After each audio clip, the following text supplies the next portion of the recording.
એક વખતની વાત છે. એક બહુ જ સુંદર અને રંગબેરંગી બગીચો હતો. આ બગીચામાં ગાજર, વટાણા, રીંગણા, કોબી અને ઘણા બધા શાકભાજી ખુશીથી સાથે રહેતા હતા. આ બગીચામાં એક ખૂબ જ લાલ, ચમકદાર અને ગોળમટોળ ટમેટું પણ રહેતું હતું. ટમેટું દેખાવમાં ખરેખર ખૂબ સુંદર હતું.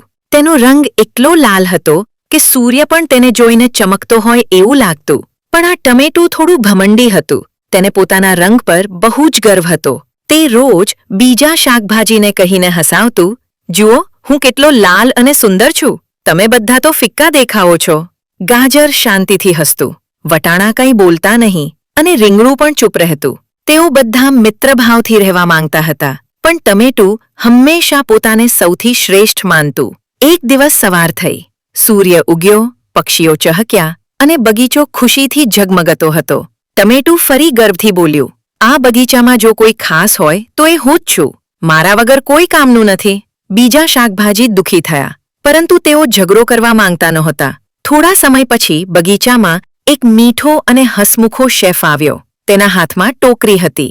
તે બોલ્યો, આજે હું બાળકો માટે સ્વાદિષ્ટ સૂપ બનાવવાનો છું. આ સાંભળીને બધા શાકભાજી ખુશ થઈ ગયા. ટમેટું તો બહુ જ ઉત્સાહમાં આવી ગયો. જુઓ, હવે તો મને સૌથી પહેલા લઈ જશે. તે મનમાં વિચારતું. શેફ બગીચામાં ફરી રહ્યો હતો.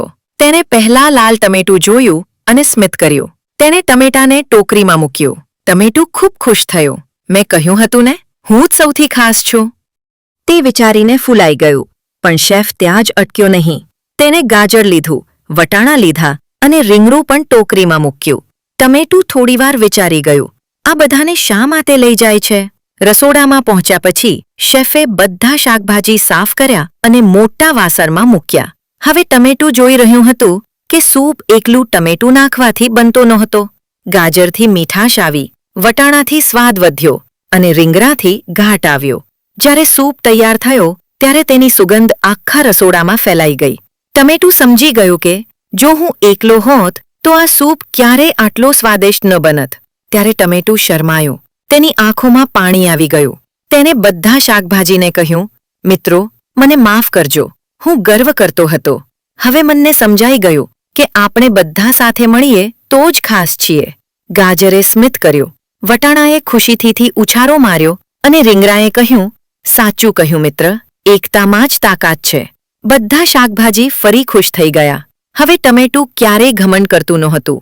તે બધાની મદદ કરતું અને સૌ સાથે પ્રેમથી રહેતું. શેફે જ્યારે સૂપ બાળકોને પીવડાવ્યો ત્યારે બાળકો ખુશીથી બોલ્યા, વાહ, કેટલું સ્વાદિષ્ટ સૂપ!